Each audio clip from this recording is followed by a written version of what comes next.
waaye maar génnal bi xam nga kañ nga doon reporter. waaw man seetaan leen ma rek. Vous présentez. As Babacar Gueye, plénipotentiaire national de la coalition IDI 2019 et mandataire aussi du candidat Idriss Seck. Qu'est-ce qu'on peut retenir une fois à l'intérieur sur les 8 parrains que vous devez compléter? Bon, écoutez, véritablement c'est de la farce ou quoi. Le train qui arrive à l'heure n'intéresse personne. Essayer véritablement de mettre ce pays-là dans une farce nationale, c'est terrible.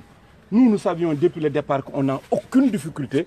Demander à Idriss Seck 8 parrains, c'est comme essayer de mettre de l'ombre dans de la lumière. C'était rien du tout chez nous. On est passé la main haute. On était déjà passé avant. On l'est encore aujourd'hui. On n'a aucune difficulté. Notre dossier parrainage a été validé, mais ça, ce n'est pas une information. Nous lançons un appel à Macky Sall. Que cette farce-là arrête. Ce qu'il est en train d'appliquer véritablement sur les autres candidats, qui laisse les gens véritablement passer. Nous, comment peut-on aujourd'hui jouer sur ce qui est important comme cette station de la présidence de la République? Moi, je vais vous dire, aujourd'hui, si le président Idriss Seck, par rapport à leur manigance, même si le président Idriss Seck était placé premier, je dis bien, premier au niveau du dépôt, aujourd'hui, il serait éliminé si c'était le cas. Pourquoi? Parce que simplement, on n'aurait pas de doublons. On n'aurait pas de doublons. Parce que les doublons seraient comptés au niveau de Benno Bokk Yakaar et on nous aurait dit, comme vous n'avez pas de doublons, vous n'avez pas 2 personnes à compléter. Vous pensez qu'une chose aussi sérieuse, on doit jouer avec, que les gens arrêtent. Sinon, nous réitérons nos remerciements au président Idriss Seck pour avoir fait confiance à une équipe gagnante. Ce monsieur-là, Alassane Ndiaye, c'est lui l'informaticien, la tête pensante de cette histoire-là. Il a eu confiance en nous. Les militants nous ont soutenus par rapport à cette épreuve ce n'est pas une épreuve. Donc aujourd'hui, on dit à tout le monde, rendez-vous le 24 février. Le candidat Idriss Seck, son dossier a été validé du point de vue parrainage à 100%. Ça, il fallait le dire et vraiment c'est ça. Ce n'est pas une information, c'est un train qui arrive à l'heure. Des élections au Sénégal sans Idriss Seck, quand même. Pas possible. Ils ne pouvaient même pas ne pas penser à ça. Vous dites que c'est de la farce alors qu'on est en train de se conformer à la loi sur le parrainage, qu'on demande au moins 2000 parrains sur les 7 régions. Vous n'avez pas complété la région de Ziguinchor. Est-il pas normal qu'on vous demande de compléter cette région? Non, ce n'est pas ça. Si vous connaissez bien les dispositions de l'article L121, vous savez que c'est une farce.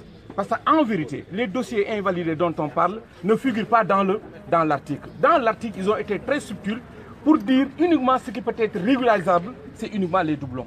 Vous pensez que c'est sérieux? Nous, uniquement Thiès, nous avons donné 52 000. Nous avons donné que 2 000. Nous n'avons donné que 2 000. Aujourd'hui, comment peut-on demander à des gens qui ont déposé 62 820 et qui ont par devers eux 2 fois ou 3 fois le stock, on leur dit on a invalidé 9 000 de chez vous, mais on les a invalidés pour autre motif, et vous n'avez pas la possibilité de les remplacer. Et ce que vous pouvez remplacer, c'est uniquement les doublons. Et vous paramétrez je dis bien, vous paramétrez votre logiciel pour dire que vous avez tant de doublons, tant de doublons. C'est ça qui n'est pas sérieux. Quand on demande à un candidat de donner 66 820, même si on invalide les 66 820, on devait lui donner la latitude d'amener encore 66 820. Ce qui n'est pas fait, et je dis que c'est une farce, c'est une programmation pour essayer de choisir, comme il l'avait dit avec son ministre, son premier ministre, qu'il n'y aura pas en face de Macky Sall plus de 5 candidats. Il est en train de dérouler ça. Monsieur Gueye, comment vous jugez comment vous jugez la présence de la société civile au Conseil constitutionnel? Voilà, nous pensons aujourd'hui, déjà, on a eu à saluer le fait que le Conseil constitutionnel n'a pas été abusé. Parce que si vous allez au niveau de l'article L118, le pouvoir donnait la latitude au Conseil constitutionnel d'avoir la latitude de ne pas nous faire assister à l'événement. Parce que le texte dit le Conseil constitutionnel peut, en mettant le dispositif de vérification, faire appel aux mandataires. On a salué la décision du Conseil constitutionnel qui n'est pas tombé dans ce piège-là et qui s'est élargi et qui a permis à la société civile et aux représentants du parti d'être sur place. Ça, on le salue. Mais nous savons que le travail, ils l'ont dit hier, c'était juste des observateurs. Vous savez, un logiciel qui est paramétré là où tu n'es pas. Tu ne sais pas ce qu'on demande à ce logiciel-là, mais ils ne sont là que pour observer. Aujourd'hui, nous avons fait des contrôles extrêmement poussés. Je suis certain que nous n'avons pas du tout déposé un parrain qui n'a pas 17 chiffres au niveau de la CEDEAO. Nous n'avons pas déposé un parrain qui n'a pas 9 chiffres au niveau de la carte d'identité. Mais qu'est-ce qui s'est passé? Dans les rejets, on a retrouvé énormément de cas de personnes à qui on a enlevé un chiffre. Quelqu'un l'a dit, c'est la réalité. Ils ont programmé pour chaboter, pour faire passer qui ils veulent. C'est ça la réalité. Voilà. Donc cette farce-là doit véritablement aller. Non, mais avant, je suis As Babacar Gueye, c'est mon patron. Je suis As Babacar Gueye, je suis mandataire au président Idrissa Seck, c'est-à-dire la coalition IDI 2019. Donc nous avons été pour la régularisation, mais comme vous savez, c'est un événement. Idrissa Seck, vous avez dit que vous avez dit te Sénégalais xam ne ñun ñu ngi yor ay centaines ay nit ñi nga xam ne milliers ay parrains yu nekk suñu loxo waaye nañ ko defee dañuy jël sa yëf dindi ci lu leen neex ni lii baaxul mais buñ ko xasee dindi dañ naan ne lii baaxul nag nangam dañ nga ci mën a changer muy lu doy waar loolu lu doy waar donc yi ay caaxaan la quoi vraiment ay caaxaan la ay mbiri saay-saay la ay caaxaan la c'est ça la réalité aujourd'hui dañ koy wax mooy lii na arrêté briguer la présidente de la République c'est quelque chose de sérieux. Tous les candidats qui ont des projets, bëgg ñëw wax ak Sénégal yi mais dem arrêté affaire yi bàyyi leen ñu bokk parce que teguñu ko ci yoon duñu jubilé ci dara parce que yii dafa ñàkk fayda dafa delloo la démocratie du Sénégal vraiment derrière. Donc loolu doy war loolu la ñuy wax na bàyyi lii muy def vraiment delloo si xelam ndax la mu ko waxoon ñu juróomi nit rek du ko peesu ñu jàkkaarloo ci loolu la nekk.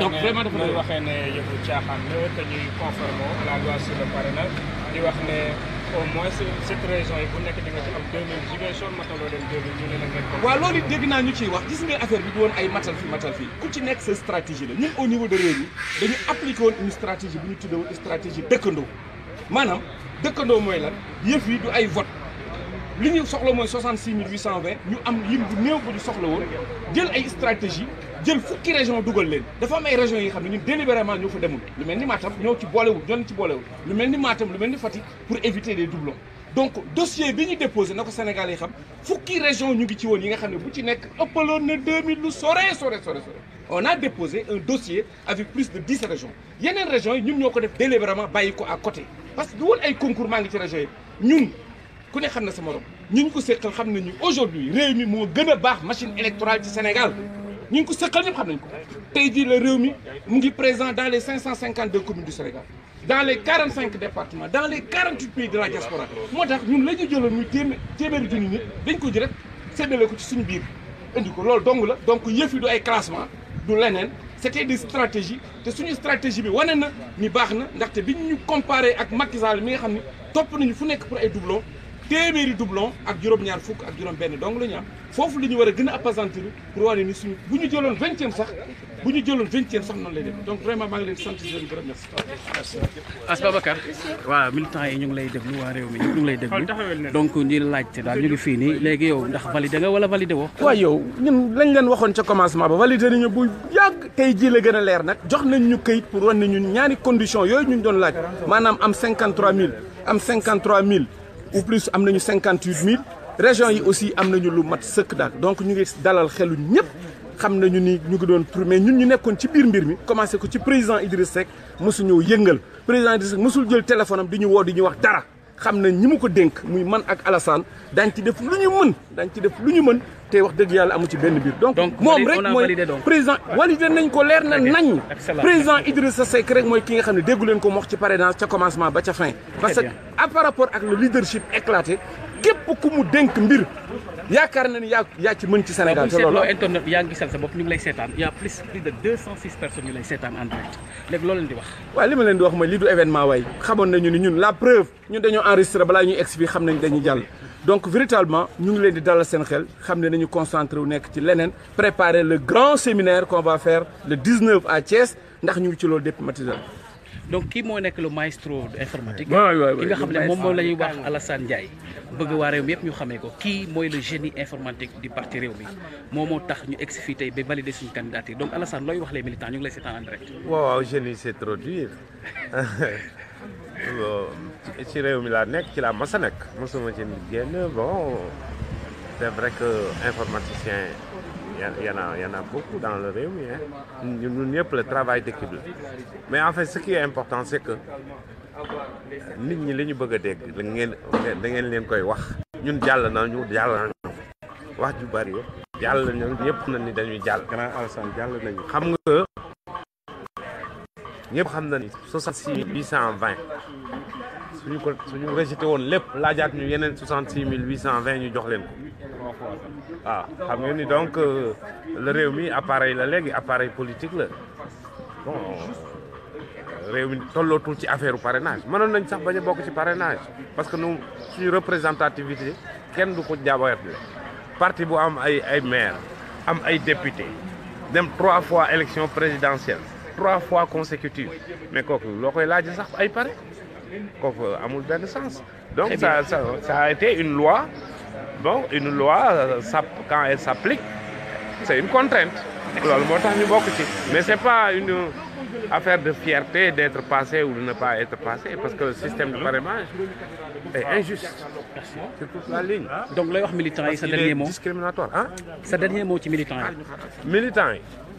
militants yi nag li ma leen di wax mooy xam naa ni dañoo bëgg président Idrissa Seck ba mu ëpp gis naa temps yëpp pression te pourtant du ñun rek ñoo nekkoon ci course bi ñëpp a ngi daloon jàpp seen jàmm mais militant réew mi bi moom dañoo stressé woon ba nga xam ni man xam naa nag loolu mbëggeel gu ëpp la rek bu ñu bëgg président Idrissa Seck ak parti bi voilà mais nan dalal seen xel jàll nañu jàll bi nag moo ñoom waroon nañ ko xam sax jàll bi ñëpp waroon a jàll ndax ñëpp waroon a jàll ñun yéenewuñu kenn ñu téye kenn mais xam na ni ñun mënuñu ñu téye c'est pas possible. Merci beaucoup merci Alassane donc yéen a ko gisandoo donc ñu ngi fii ci conseil constitutionnel on a déjà fait l'essentiel donc le réew mi passe haut la main donc loolu nekk loo xam ne nii ñëpp gisandoo nañ ko donc ñu ngi fii au conseil di doon au conseil constitutionnel di veiller au grain donc di wax képp koo xam ne soppee Idrissa nga képp koo xam ne bëgg nga président Idrissa Seck képp koo xam ne bëgg nga libérer Sénégal képp koo xam ne bëgg nga un Sénégal juste ambitieux valeureux un Sénégal prospère et moderne donc ñu ngi lay jox rendez-vous le 24 février ñu commencé donc liggéey bu sérieux bi commencé lépp xam ne fii nekkul ne lumière da ngay ñëw bëgg ci teg un mur mu jàll ma nekk donc président Idrissa lii c'est un jeu d'enfant moo tax mosu ci wax c'est aussi c'est une injustice mosu ci bëgg a wax tamit donc li ñu seetlu daal mooy que ne sant yàlla alhamdulilah rabbil alamin donc on a validé notre candidature fépp foo xam ne ni donc ku bëgg Idrissa yaa nga fa ku sopp président Idrissa yaa nga fa jàppal ne donc validé nañ suñ candidature donc alhamdulilah rabbil alamin donc ñoo ngi leen di sant di leen gërëm donc di leen jox rendez-vous beneen yoon incha allah donc merci beaucoup et félicitations à tout le monde merci beaucoup. donc bala may dem donc y avait waa ñi nga xam ne dañu ñëwoon nag nekkoon ay jeunes ñëw fii da ngeen ñëwoon fii pour ci kii bi pour xoolaale finalement ban message ngeen di lancer militant kon merci gars yi donc on se donne rendez-vous à la prochaine fois incha allah jaajëf.